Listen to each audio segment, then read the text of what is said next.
Hello and welcome to the Federal podcast on India-Australia Test Series for the Border Gavaskar Trophy. I am Aprameya C. On day one of the second test in Delhi, India bowled out Australia for 263 and at stumps reached 21 for no loss. Usman Khawaja and Peter Handscomb scored half centuries for Australia, while Mohammad Shami, Ravichandran Ashwin and Ravindra Jadeja shared all the 10 wickets, with Shami leading for India with 4 wickets and Ashwin and Jadeja sharing 3 apiece. To review the day's play, senior cricket writer R Kaushik joins us from Delhi's Arun Jaitley Stadium. Thanks, Kaushik, for speaking to the Federal again. Hi, Apu. Very happy to be here. Kaushik, looking back at today's play, which will be the more happier side? Interesting question, Apu, because it was a good day's cricket. On the one hand, you might think that 263 all out does not do justice to winning the toss and batting in probably the best batting conditions of the match, maybe. But on the other hand, if you look at how Australia did in the last game, when they only managed 268 runs in the 2 innings combined, and they have plenty of reason to at least look back at the day with a little bit of fondness and think that they got runs on the board. As we saw, they came with a different approach this time. They were a little more positive, a little more proactive. Like Pat Cummins had demanded that they be proactive so that you could see them using their feet more often, trying to unsettle the bowlers. Khawaja, as you mentioned, the top scorer, was playing the reverse sweep, was playing the sweep. So you could see that there was a lot more intent in the way they went about. The run rate was fairly good throughout the innings. They just did not get enough top order partnerships going. They started well with a half century stand between the openers, a lucky stand if you might call it that. And Labuschagne and Khawaja had a good partnership as well. But then the loss of Labuschagne and Smith in the same over set them back a little bit. I think overall they look back and yes, I mean, they would have liked to have had 360 on the board, but 263, not the worst totally. Right. And talking about India's bowling, Kaushik, Shami was the pick of the bowlers. He was excellent, wasn't he, today, Kaushik? He was very good, but I think we should also not forget that Siraj bowled an outstanding first spell in the morning when he bowled 6 overs. He shook up Khawaja on one over with short balls, hit one on the body, hit on the head. He troubled them, and I thought he was desperately unlucky not to have got a wicket in the first spell. We all know how far Siraj has come on as a bowler in the last sort of year or so, and once again he showcased what an important member of the side he is. On days like this when he bowls well and doesn't get wickets, he will feel a little hard done by, but then there will be days when he doesn't bowl as well and he picks up wickets.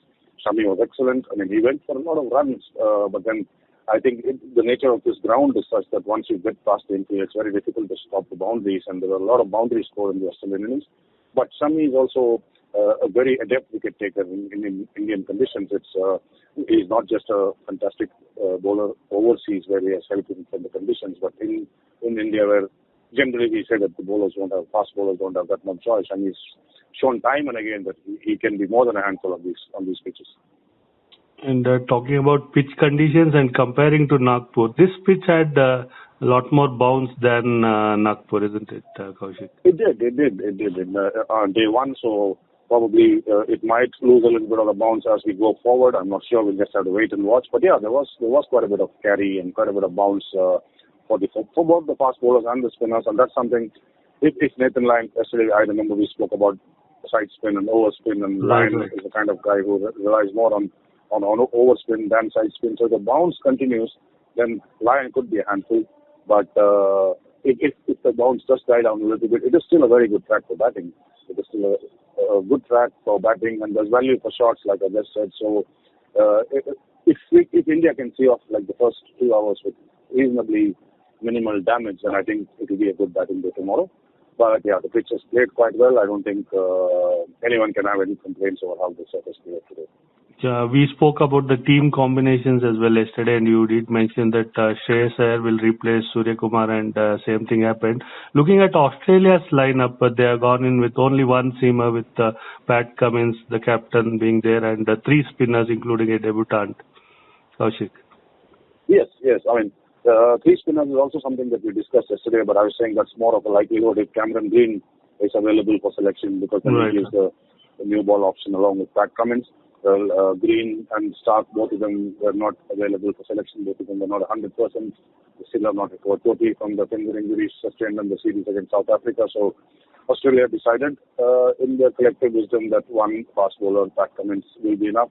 I don't know what they make of that decision after what happened on day one when the fast bowler got the most wickets for the Indian bowling lineup, and also with the bounce on offer. There's an inexperienced look to their spin because Kunaman has just made his debut in this game, and Murphy's playing only a second test match. A lot of pressure on Nathan Lyon. But the other selection that I found quite interesting, and not selection so much as a reason given for the selection, was Travis Head coming in for Matt Renshaw. Right. And Tony Dodemaide, the former Australian fast bowler who is the selector on tour, told the Australian journalist before the start of the day's play that one of the reasons why Head was preferred is that he can also bowl off spin. And when you have two quality off spinners in the side, and then you pick a batsman who's not had a great record in the subcontinent, based on the fact that he can also bowl spin and therefore be a fifth bowling option, I found that a little interesting, a little intriguing. I won't say surprising, but yeah, I found it very interesting. Right. And what should, you already mentioned that first two sessions will be crucial for India tomorrow. What should be India's approach? Be cautious at the start? Oh, I think India will play the ball and they won't play the bowlers, or they will not have any demons in the red. I would like to see a little bit more of positivity from KL Rahul. I mean, not just me, we all would like to see a little bit more of positivity from KL Rahul. We all know what he's capable of, what he's done in the past, but he seems to have gone into a mental shell. And if he can somehow free himself up mentally and come and bat like we know how KL Rahul can bat, then that would be a great help to Rohit Sharma.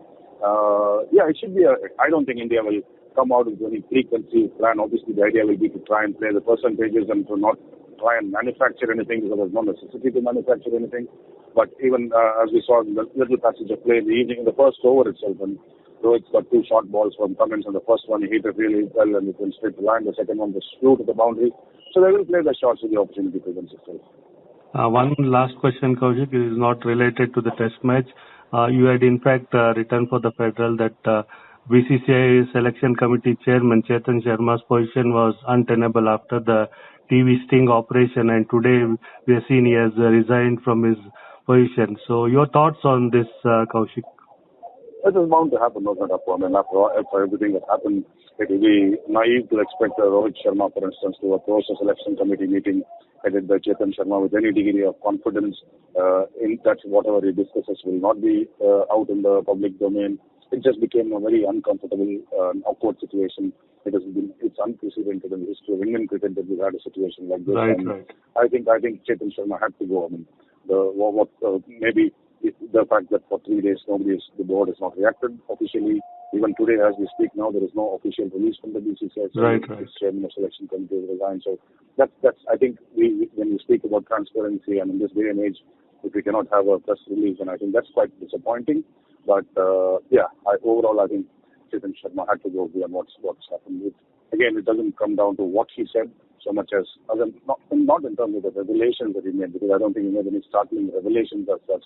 But the whole thing was just in bad taste, and he just had to go. I mean, it is better, I think, for everyone concerned that he resigned rather than he was sacked. So I think that's about the only thing we can say about this. And the Indian team has been selected for 2 tests, and for the last 2 tests, the selection committee has to meet. And what is the process now like, Kaushik? Could you explain? I suppose because the time is so short, and we have the third test starts on the 1st of March, so we're talking about 10 days from now.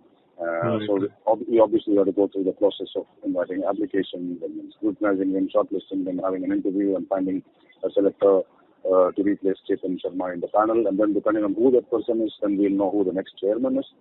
So I think that's a fairly long process, and it obviously cannot happen in the next 10 days. So as of now, we'll go ahead with the 4 selectors who are still there, which is Subrata Banerjee, Salil Ankwala, SS Das, and Sharath, who's just moved up from the junior selection committee to the senior selection committee. So these 4 people will constitute the committee for now. They will appoint an interim chairman.